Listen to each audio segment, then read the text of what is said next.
자, 오늘 말씀을 보겠습니다. 요한복음 15장 6절, 7절 말씀을 같이 읽겠습니다. 요한복음 15장 6절, 7절 같이 읽겠습니다. 사람이 내 안에 거하지 아니하면 가지처럼 밖에 버려져 마르나니 사람들이 그것을 모아다가 불에 던져 사르느니라.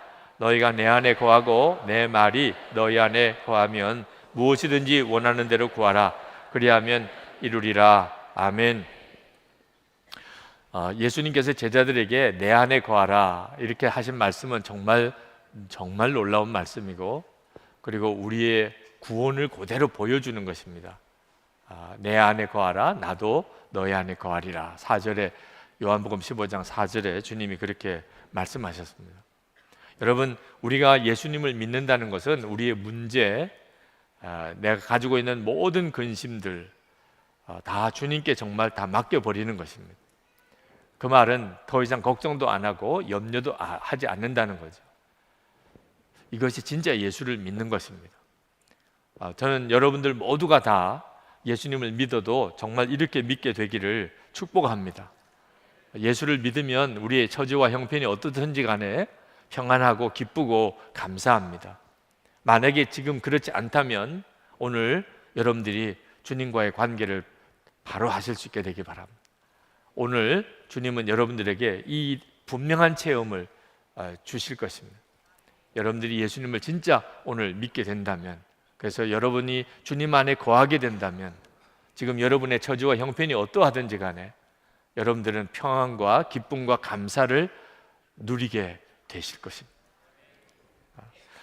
여러분, 시험 때문에 걱정하는 사람이 정말 쪽집게 과외를 하는 것 같이 명강사를 만났면 그가 얼마나 마음이 편안할까요? 그죠?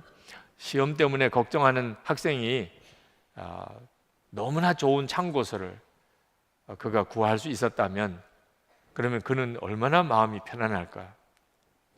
어떤 돈이 많은 사람이 여러분들이 하는 일을 100% 믿고 지원해 주겠다고 그렇게 나섰다면 그러면 사업하는 사람이 얼마나 마음이 편안하고 좋겠습니까? 여러분, 아무리 피곤해도 아버지 품에 안겨 자는 어린아이가 얼마나 편안하겠어요? 그 느낌 아시겠죠? 네. 그게 바로 우리가 예수님 안에 거할 때 느끼는 느낌입니다. 그러므로 이 시간에 여러분이 내가 지금 예수님 안에 있는지 아닌지는 바로 그 느낌으로 여러분들이 스스로를 한번 점검해 보시면 됩니다. 나는 그렇게 편안한가? 내게는 너무나 많은 풍파가 있고 여러 가지 시험이 내게 닥쳐오지만 내가 왜 이렇게 편안하지?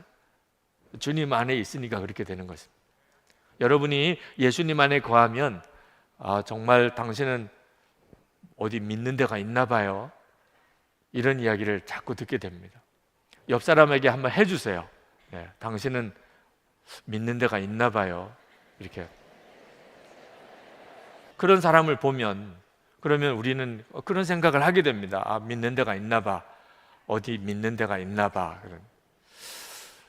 여러분, 그 말을 들을 때 어디 믿는 데가 있나 봐요. 이런 말을 들을 때 여러분 어떤 느낌이 드십니까? 지금 주님은 우리를 그렇게 인도하기를 원하세요.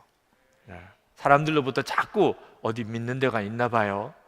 이런 말을 듣는 사람이 되도록, 그게 예수님을 믿는 거죠. 그죠? 제가 선한목자교회 부임에 올 때 그때 많은 분들이 저에게 왜 그 교회를 가느냐 우려하는 말도 했지만 어떤 분들은 무슨 수가 있나 봐 이렇게 말하는 분도 있었다 그래요. 네, 무슨 수가 있으니까 저 교회도 가는 거겠지. 저는 예수밖에 없었어요. 네, 수가 있기는 있었습니다만 일단 예수님밖에 없었어요. 우리는 진짜 믿음을 가진 사람을 보면, 정말 예수님을 믿는 사람을 보면 놀라게 되어 있습니다. 어떻게 저렇게 살 수 있을까? 어떻게 저런 믿음이 있을까? 그렇죠? 그러므로 우리가 예수님 안에 거하게 되는 일은 이건 황홀한 일입니다. 예수님께서 제자들이 이제 예수님이 십자가에 달리시고 부활 승천하시기 앞두고 제자들의 마음속에는 여러 가지 복잡한 생각이 많았습니다. 그때 예수님께서 내 안에 거하라는 말씀을 하셨어요. 예수님이 이 말씀하셨던 의도는 이제 제자들이 어떻게 될 거를 너무나 뻔하게 아셨기 때문입니다.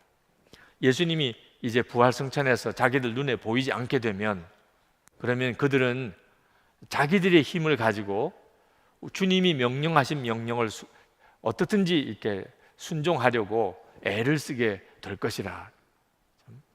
주님이 말씀하신 대로 우리가 모든 족속에게 가서 복음을 전하자. 그 마음은 참 귀하죠. 주님이 그렇게 원하셨던 일이니까.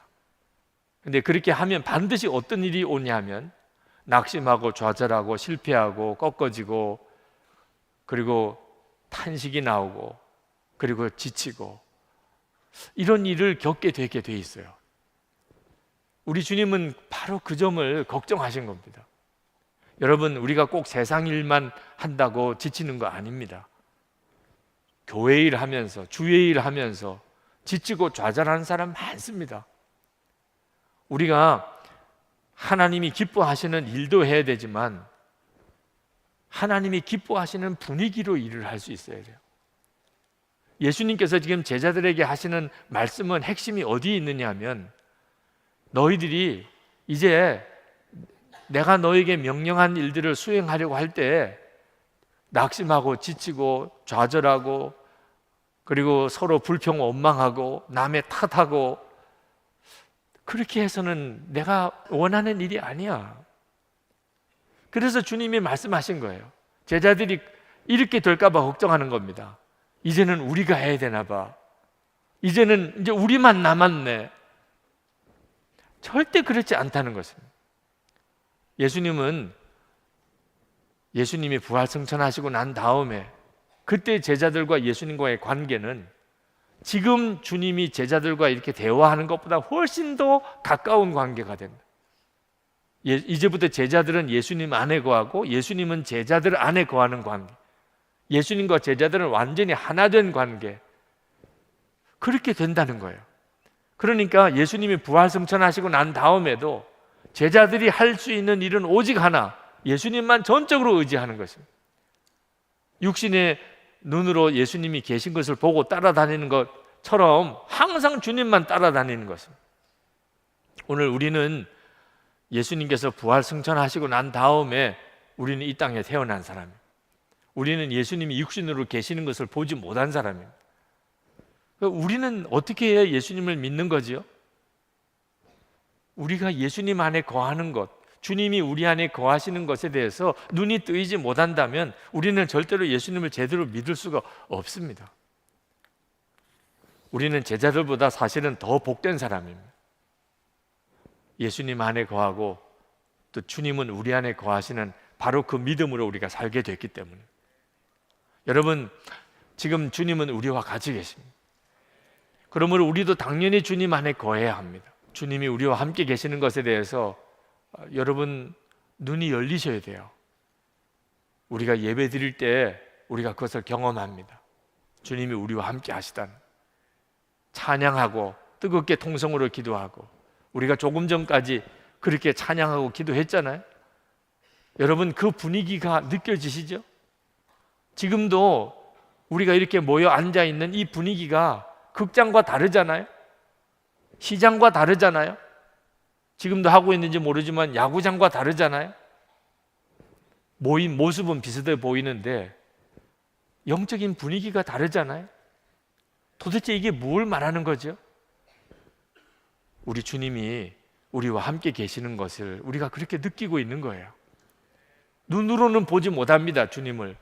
그러나 우리는 주님이 우리와 함께 계시는 것을 항상 알 수 있게 되어 있어요. 여러분이 정말 주님이 여러분과 함께 계시는 것을 정말 모르겠다면, 그러면 조용히 찬송가를 꺼내서 여러분이 잘 알고 또 익히 알고 있는 찬양을 한번 조용히 불러보세요. 아무도 없는 방에서 거기서 무릎을 꿇고 예수 우리 왕이여, 그 찬양을, 가사를 외우기도 어렵지 않습니다. 그 찬양을 한번 조용히 불러보세요. 여러분이 진짜 예수님을 영접한 사람이 맞다면, 아, 주님이 정말 나와 같이 계시구나, 다 알게 되어 있습니다. 여러분이 만약에 기도가 잘 안 되신다면 억지로 기도하려고 하지 말고 먼저 성경을 읽어보세요. 주기도문을 가지고 하셔도 좋습니다. 여러분이 진짜 예수님을 영접한 사람이라면 반드시 기도문이 열리게 되어 있습니다. 주님이 우리와 함께 계시는 것은 너무나 분명한 사실입니다. 그러므로 주님 앞에 우리가 해야 될 일은 우리가 주님 안에 거하는 것입니다. 여러분, 예배 때만 아닙니다. 우리가 바깥에 나가서 하늘을 보고 땅을 보고 그리고 햇빛과 달빛을 볼 때도 우리는 주님이 우리와 함께 계시는 것을, 주님의 임재를 경험하게 되어 있습니다. 창세기 1장 2절에 보면 하나님이 천지를 창조하시기 전에 땅이 혼돈하고 공허하며 흑암이 깊음 위에 있고 하나님의 영은 수면 위에 운행하시니라, 그렇게 말씀했습니다. 그리고 난 다음에 하나님이 빛이 있으라 하시고는 천지를 창조하기 시작하십니다. 그러니까 지금 우리가 이 세상에 나가서 우리가 빛을 보고 그리고 하늘이 있고 땅을 보고 산을 보고 나무가 있고 바다를 보고 우리 눈에 명확하게 우리가 보고 있는 이 세상은 혼돈의 세상이 아닙니다. 그럼 뭘 말하는 거죠? 하나님의 창조의 손길을 우리가 보고 있는 거예요. 하나님이 이 땅을 이렇게 지키지 않고 계시다면 우리 눈에 보이는 것은 다 흑암이고 공허가 되어버리고만.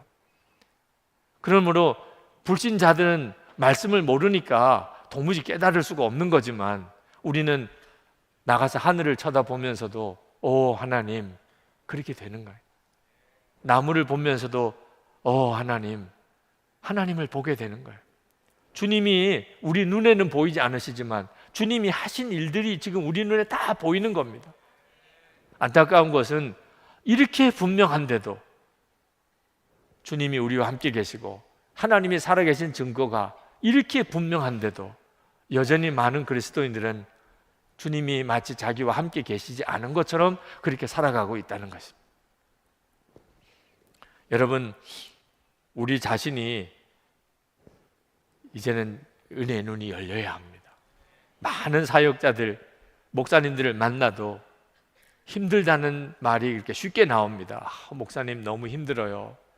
그 형편과 처지를 가만히 살펴보면 충분히 그런 말을 할 만합니다. 그러나 우리는 그보다 더 놀라운 것이 있다는 걸 알아야 돼요. 내 형편이 어렵고 내 환경이 어렵고 내 지금 문제가 너무 크다고 해도 주님이 나와 함께 계신 것보다 더 클 수 있겠습니까? 하나님이 살아계신 것보다 더 놀라울 수 있나요?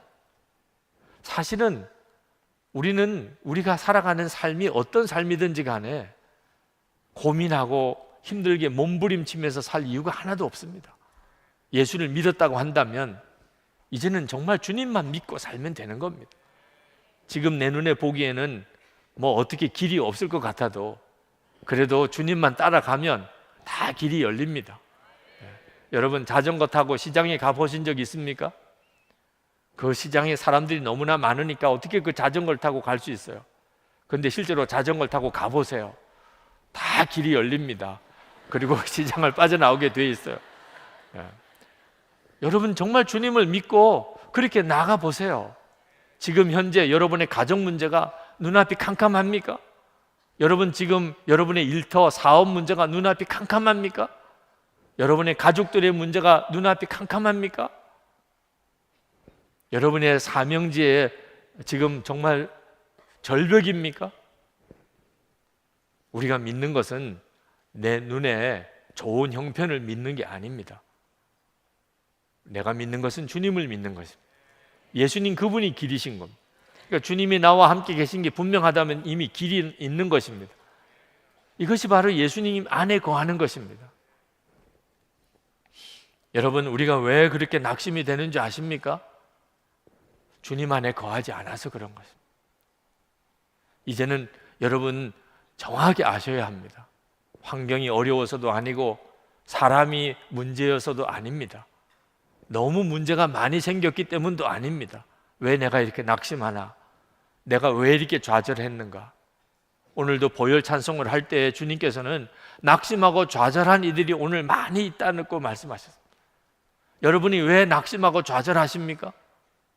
이유를 정확히 아셔야 합니다. 여러분이 지금 주님 안에 거하지 않기 때문입니다.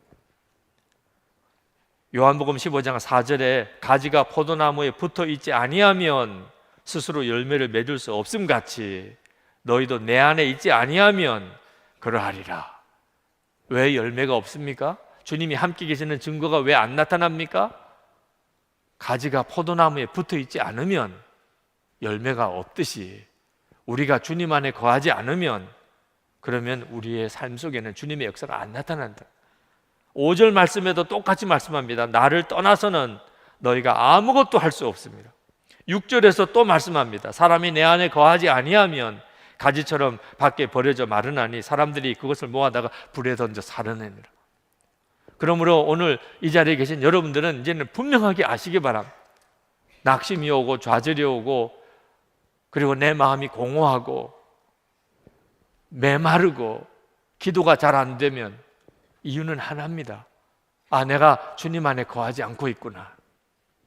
그리고 다시 여러분들이 주님 안에 거하기 시작하면 다 회복됩니다. 그러니까 말씀하신 거죠. 회복되지 않으면 저에게 찾아오지 말고 주님께 가세요. 네. 약속이 틀리잖아요. 아니 말씀이 틀리잖아요. 이렇게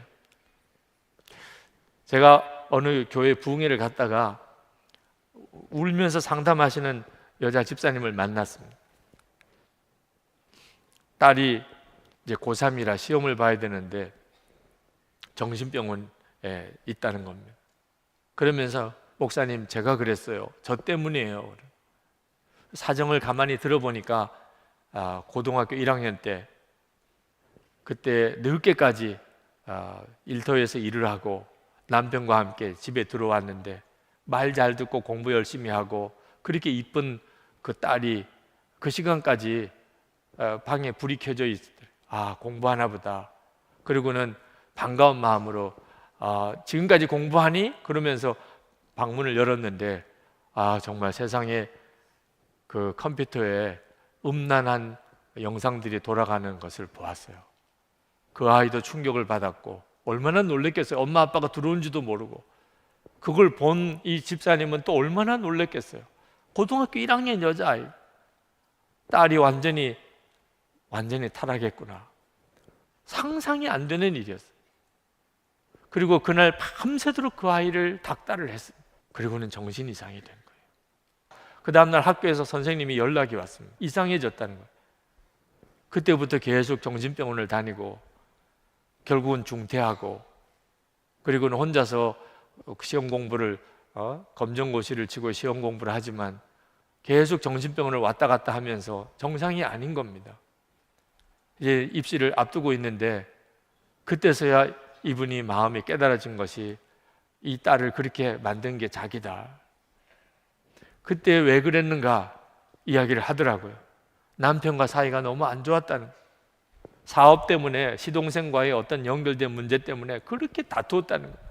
시동생하고도 다투고 돈 문제로 다투고 부부 사이에 싸움을 하고 그런 가운데 자기가 있었다는 거예요.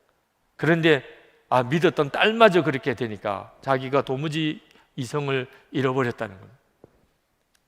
여러분, 우리가 주님 안에 거하지 않으면 그러면 이런 문제를 가져오게 돼요. 여러분들이 집에서 늘 겪는 일 아닙니까? 여러분의 아이들에게 사랑의 매라고 말하지만 실제로는 감정을 담아서 여러분 스스로가 가지고 있는 스트레스 또는 여러분의 어떤 욕구, 여러분들이 원하는 것들을 위해서 자녀들에게 정도 이상으로 하고 그 아이들을 진짜 품어주지 못하고 그 아이들에게 화를 쏟아내고 그랬던 적이 얼마나 많습니까? 혹시 그런 일이 있었다고 한다면, 그런데 아이가 정신병원에 안 가고 있다면 감사합시다. 정말 감사할 일이에요. 네. 여러분, 우리가 주님 안에 거하지 않는 것은 정말 두려운 일이에요. 내가 주님 안에 거하지 않으면서 말했던 것, 내가 주님 안에 거하지 않은 상태에서 무슨 행동을 했던 것, 내가 주님 안에 거하지 않은 상태에서 무슨 결정을 했던 것 때문에 우리 삶은 이렇게 망가지고 있는 겁니다. 그러니까 우리가 예수를 믿었다면 진짜 이 복을 누려야 되잖아요. 예수님 안에 항상 거하는 삶을 살아야 하잖아요. 염려를 다 주님께 맡기고 걱정하지 않고 주님이 이끄시는 대로만 따라가면 돼요. 우리가 신앙생활 하면서 예배도 드리고 이처럼 기도회도 모이고 성경도 읽고 하지만 그 중심은 예수님 안에 거하는 것입니다. 우리가 예수님 안에 거하는 것의 한 방법일 뿐입니다. 예배도 드리고 영성일기도 쓰고 그리고 이렇게 기도회도 모이고 그리고 하나님께 찬양하고 성경도 읽고 큐티도 하고 다 우리가 주님 안에 거하자고 하는 거예요. 그런데 주님 안에 거하는 것을 분명하게 하지 않은 상태에서 예배도 드릴 수도 있고 기도회도 올 수도 있고 성경도 읽을 수도 있습니다.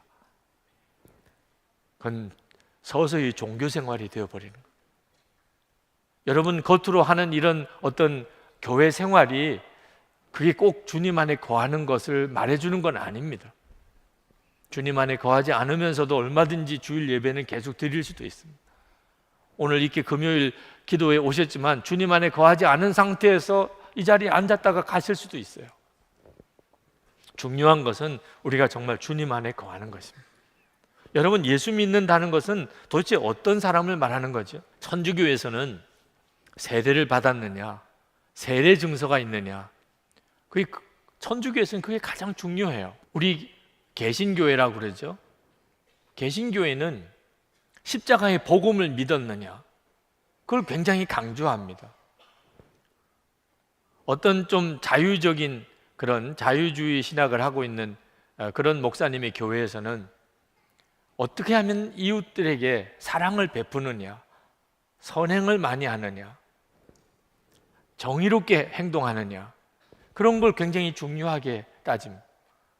성령의 은사를 강조하는 그런 교회에서는 방언을 했느냐, 성령의 체험을 통해서 어떤 은사 체험을 했느냐, 그걸 또 굉장히 강조해요. 다 중요한 것들입니다. 그런데 근본적인 건 아니에요. 예수님을 믿는 건 도대체 어떻게 하는 거죠? 근본적인 건 뭐죠? 우리가 예수님 안에 거하는 것입니다. 그리고 주님이 내 안에 거하시는 거예요. 이것부터 분명하고 그 다음에 세례도 받아야 되고 성령의 체험도 있고 그리고 우리가 어려운 이웃을 돕기도 하고 1678년에 헨리 스쿠걸, 영국의 헨리 스쿠걸 목사님이 인간의 영혼 안에 계신 하나님의 생명이라는 책을 소책자를 쓰셨습니다. 그분이 그때도 탄식했어요. 그 책 속에서 진정한 복음을 이해하는 사람이 너무 적다는 것. 사람들이 기독교의 본질이 정통신앙과 교리에 있다고 생각하는 사람들이 있다는 것, 또는 종교적인 도덕적인 행위에 있다고 생각하는 사람도 있고 황홀하고 뜨거운 감정적인 체험에 있는 줄로 아는 이들도 있다고 했습니다. 지금하고 비슷해요. 정통신앙과 교리를 중요하게 여기는 사람, 또는 어떤 선행과 사랑을 중요하게 여기는 사람, 황홀하고 뜨거운 어떤 성령의 체험을 중요하게 생각하는 사람, 기독교인들도 이렇게 부류가 조금 나뉘어집니다. 그런데 헨리 스쿠걸 목사님은 기독교의 본질은 영원히 하나님과 연합하는 것입니다. 우리 안에 이루어지는 그리스도의 형상이라, 우리 안에 하나님이 오시는 것이라, 주님과 우리가 온전히 연합하여 하나가 되는 것이라, 이것이 기독교의 본질이라는 거예요. 여러분 이 사실을 분명히 믿어야 합니다. 이것이 예수님이 말씀하신 거예요. 요한복음 15장에서 나는 포도나무고 너희는 가지라고, 사도 바울이 갈라디아서 20장에서 이제는 내가 사는 것이 아니요 내 안에 그리스도께서 사시는 것이라, 성경이 일관되게 말씀하고 있는 거예요. 여러분이 정말 예수 믿는 사람이라면 그러면 문제가 생기면 금방 주님을 바라보게 됩니다. 안타깝게도 그게 안 되시는 분들이 있어요. 왜? 그동안에 너무 예수님에 대해서 막연하게만 생각하고 살아왔기 때문에, 주님과 내가 정말 친밀하게 교제할 수 있다는 것에 대해서 제대로 몰랐기 때문에, 그렇게 살지 않았기 때문에 문제가 생기면 주님을 바라보지 못하는 겁니다. 자꾸 사람, 눈에 보이는 사람, 환경의 변화를 자꾸 의지하게 돼요. 제가 처음 우리가 예수님을 바라봅시다 했을 때 그때 교인들의 눈빛을 지금도 기억해요. 소눈처럼 껌뻑껌뻑거리긴 하는데 무슨 말을 하는지, 예수님을 바라보자니 무슨 말을 하는 거야, 이런. 어떤 문제를 가지고 상담할 때 목사님들과 대화를 나누거나 전도사님들과 어떤 신앙 지도를 할 때 주님의 말씀을 들으셨습니까? 그때도 반응이 비슷했어요. 눈만 껌뻑껌뻑거려요. 아니, 세상에 무슨 주님의 말씀을 들으라니, 너무 이상하게 생각하는 겁니다. 그렇게 안 살아왔기 때문에. 주님이 우리와 함께 계시는 것을 진짜 믿지 못했고, 우리가 주님의 음성을 듣고 인도함을 받는다는 것이 실제라고 생각하지 않았기 때문에 그게 이상하게 느껴지는 거예요. 예수님을 믿는 교회 안에 예수님의 몸이라고 하면서도 진짜 예수 믿는 것은 이상한 일이 되어버렸어요. 나는 죽고 예수로 사는 사람이 대만에서 번역이 되었습니다. 그런데 이번에 가서 그 책 제목을 정할 때 논란이 있었다는 거예요. 저는 생각할 때 나는 죽고 예수로 사는 사람을 중국어로 번역을 하는 거니까 뭐 너무 표지 제목은 간단하죠. 아사 예수생, 그렇게 하면 되잖아요. 나는 죽고 예수로 사는 사람, 아사 예수생, 그렇게 딱 하면 5 한자면 딱 되는 제목이잖아요. 거기서도 처음에는 그런 제목을 붙이려고 생각을 했대요. 왜냐하면 책 제목이 그거니까. 그런데 그 대만에 있는 출판사에서 아주 강력하게 반대를 했다는 거예요. 아사 예수생이라고 이렇게 서점에 책이 나가면 다들 이렇게 피해 갈 거는, 이 책은 보면 안 돼, 너무 강하잖아, 어유 이건 금서야, 이건 보면 큰일 나는 책이야. 제목 자체가 너무 강하다는 거예요. 그래서 그 제목을 썼다가는 사람들이 책을 안 볼 거라는 겁니다. 그래서 그것 때문에 여러 번 모여 회의를 하다가 결국은 24시간 예수님을 바라보는 사람, 그렇게 제목을 붙여서 대만판으로 이번에 출간이 됐습니다. 제가 그 이야기를 들으면서 우리가 예수님을 믿는데도 진짜 복음으로 예수님을 믿지 못하고 있는 거예요. 그러고 보면 우리 한국말로 나는 죽고 예수로 사는 사람, 이 책 제목이 나올 때도 출판사와 그런 비슷한 신강의를 했었어요. 출판사 쪽에서는 이런 제목으로는 책이 안 팔린다, 이건 별로 책이 팔릴 제목이 아니라는. 그런데 저는 제가 하나님으로도 받은 메시지를 한마디로 요약하면 그거니, 그 제목을 합시다. 책을 팔리고 안 팔리고를 떠나서. 그래서 그 책 제목을 그렇게 정했던 겁니다. 우리가 오늘 이 시간에 나는 예수님을 진짜 말씀 그대로 믿고 있는 건가? 우리의 문제는요, 의외로 간단해요. 예수님을 그냥 정말 제대로 믿어보자는 거예요. 그동안에 내가 믿었다고 생각했던 예수 믿는 것이 그게 진짜 성경대로인가, 말씀대로인가 하는 것을 한번 제대로 점검해 보자는 거예요. 주님이 말씀하셨잖아요. 내 안에 거하라, 나도 너희 안에 거하리라. 그러니까 우리는 그냥 주님 안에 거하는 거죠. 이것부터 제대로 해보자는 겁니다. 어느 목사님이 영성일기에 교우와 상담했던 이야기를 쓰셨어요. 딸이 자살을 한 교우인 모양입니다. 딸이 자살을 했는데 그동안에 그 딸에게 너무 득달했던 것, 그게 이 성도님에게는 무서운 죄책감이 됐어요. 그런 일이 벌어질 줄은 몰랐죠. 딸이 막상 자살하고 나니까 엄마로서 그동안 내가 딸에게 너무 모질게 했고, 그리고 그 아이의 마음을 이해해 주지 못했구나, 이런 정말 무서운 죄책감에 사로잡혔어요. 목사님에게 찾아왔습니다. 목사님, 예수 믿으면 행복해진다는데 자기는 그게 안 믿어진다. 나는 예수를 믿는데도 행복하지 않다. 딸 문제 때문에 계속 일어나는 이 마음의 고통이 해결이 안 된다. 어떻게 하면 도대체 예수 믿으면 행복해집니까? 목사님께서 참 그 성도님을 만나서 이렇게 상담을 해드리는데 너무 어렵더라는 거예요. 이유는 뭐지요? 예수님에게 맡기는 법을 모르는 거예요. 예수님을 맡겨야 된다고 해서 맡겨지는 게 아닙니다. 염려를 주님께 맡겨버리라. 어떻게 맡기지? 맡기고 싶지요. 아니, 염려만 안 하고 살아도 우리가 살아가는 세상이 얼마나 편해집니까? 근데 맡기고 싶은데 맡겨줘야 말을 하는 거예요. 문제는 너무나 심각한 문제를 가지고 밤잠도 못 자고 그런 무서운 죄책감 속에 사로잡혀 있는데 도대체 내가 어떻게 예수님 안에 거하는지를 모르는 거예요. 목사님도 설명으로는 해결 안 될 것 같고, 목사님이 그동안에 자기가 가지고 있었던 문제를 주님께 맡겼던 일들을 그냥 간증을 해드렸다는, 제게 이런 문제가 있었는데 제가 그걸 주님께 이렇게 맡겼습니다. 정말 주님을 믿는 것, 그리고 염려 안 하는 것, 주님이 역사해 주실 것을 기대하는 것, 그냥 가감없이 지금 내게서 일어나고 있는 일들을 이야기해 주었습니다. 맡긴다는 것이 무엇인지 체험한 지 얼마 안 되었으니 할 말이 없지만 주님이 내게 주신 은혜를 나누었습니다. 그래서 이 목사님이 주님께 맡기는 것에 대해서 눈이 뜨이셨어요. 지금 계속 그 실험을 하고 계십니다. 그래서 그 성도님에게 자기 이야기를 통해서 그 성도님을 도와드릴 수 있었다는 거예요. 여러분, 주님께 맡기는 것에 대해서 정말 처음 예수를 믿는 사람처럼 한번 시작해 보세요.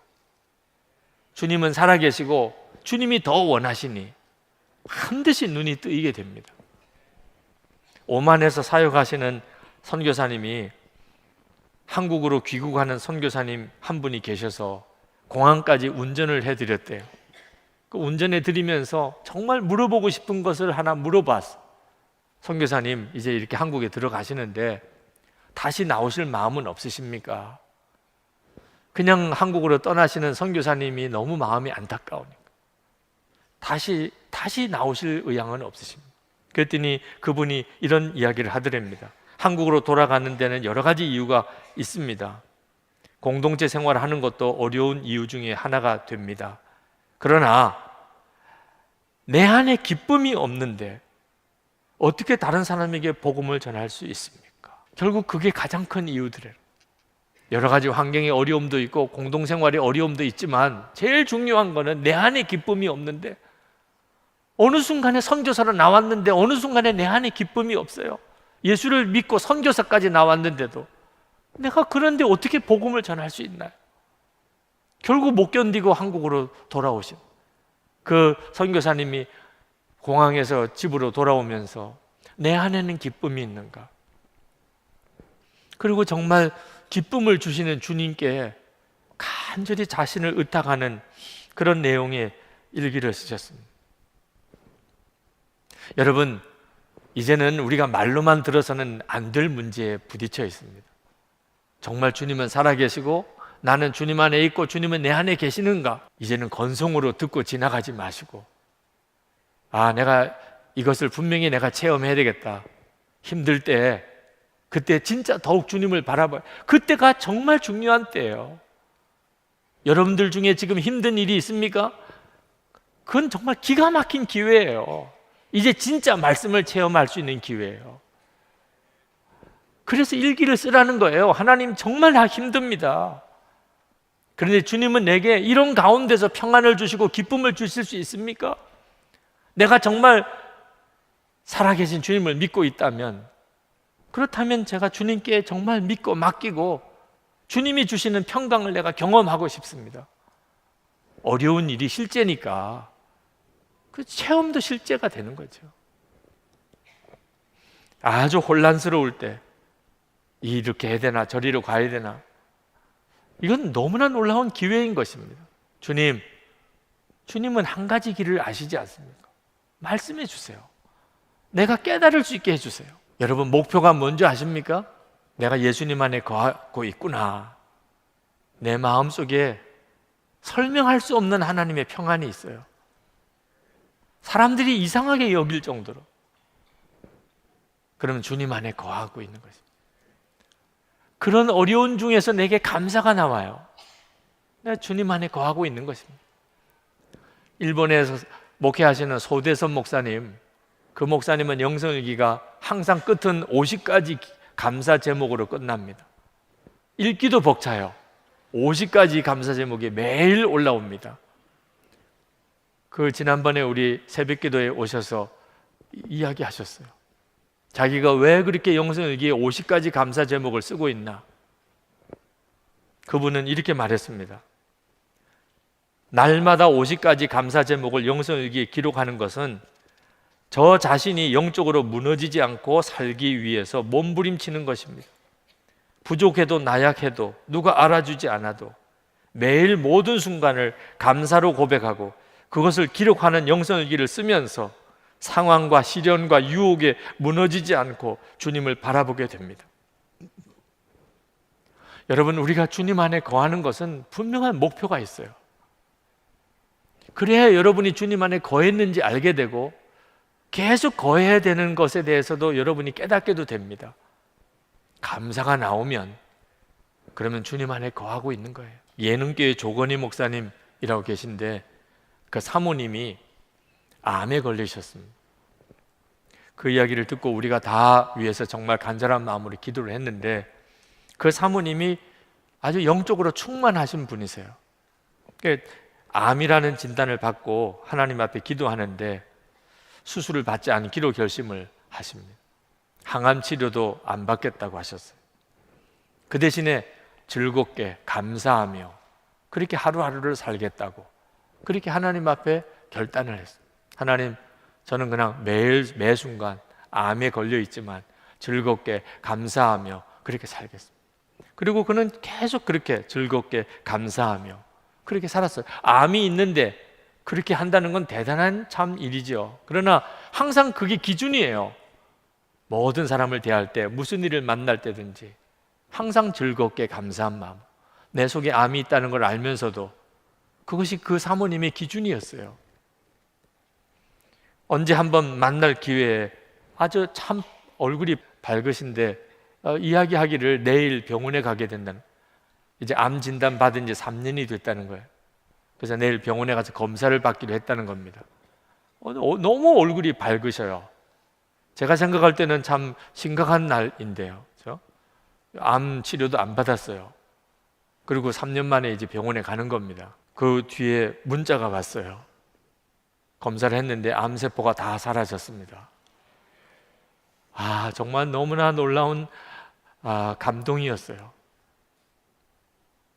주님 안에 거하는 것은 정말 놀라운 일이에요. 주님은 반드시 그렇게 역사하세요.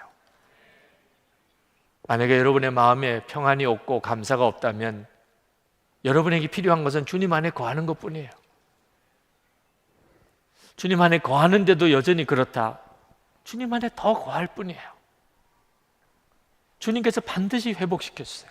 저는 이렇게 설교를 하러 강단에 서기 전에 주님 안에 거하는 시간을 갖습니다.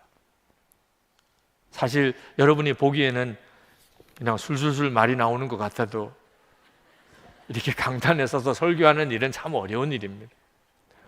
주님 안에 거하는 시간을 충분하게 갖지 않으면, 그러면 나도 모르게 하지 말아야 될 말을 하게 되거나 때때로는 저 스스로가 숨이 찰 만큼 답답함을 느낄 때가 있어요.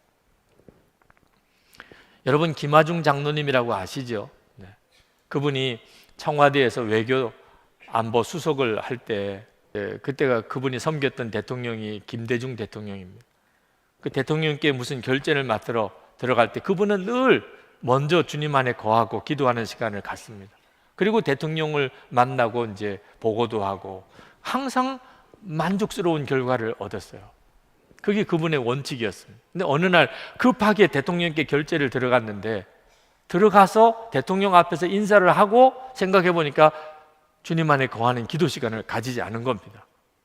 그래서 순간 이거 어떻게 해야 되나, 그냥 오늘은 그냥 보고를 드리나 그러다가 각각 제가 꼭 가져와야 될 것을 안 가져왔습니다. 그래서 대통령이 참 꼼꼼한 사람이 그러니까 좀 이상하게 생각하면서도 빨리 가서 그럼 가져오라고 그랬어요. 그래서 나와서 집무실 옆에 의자에 앉아가지고 주님 제가 주님 안에 거합니다. 주님도 제 안에 거하시고 이거 너무 중요한 사안들을 보고해야 되는데 이 일을 주께서 주관해 주십시오. 그렇게 짤막하게 기도하고 다시 들어가서 보고를 했다는 거예요. 여러분, 우리가 정말 그렇게 할 필요가 있어요. 오늘도 집회가 끝나고 집에 돌아가서 여러분 가족들을 만나고 아이들을 만날 때 여러분 정말 주님 안에 거해야 됩니다. 말 한마디도 정말 주님 안에 거하는 그 상태에서 말할 수 있게 되기를 바랍니다. 그러면 죽음도 두렵지 않습니다. 죽는 것도 두렵지 않아요. 크리스토톰 사식이 교부죠. 크리스토톰 교부가 체포가 되어서 황제로부터 죽임의 위협을 받습니다. 내가 내 목숨을 끊어도 좋으냐? 그때 그가 담대하게 그렇게 말했다고 합니다. 저의 생명은 벌써부터 예수 그리스도 안에 있습니다. 황제 폐하, 당신이 나에게서 빼앗을 것은 한 가지도 없습니다. 나의 모든 것은 예수 그리스도 품 안에 있습니다. 주님 안에 거하는 사람은 죽어야 되는 순간이 와도 두렵지가 않습니다. 오늘 그 은혜가 여러분에게 있기를 축복합니다.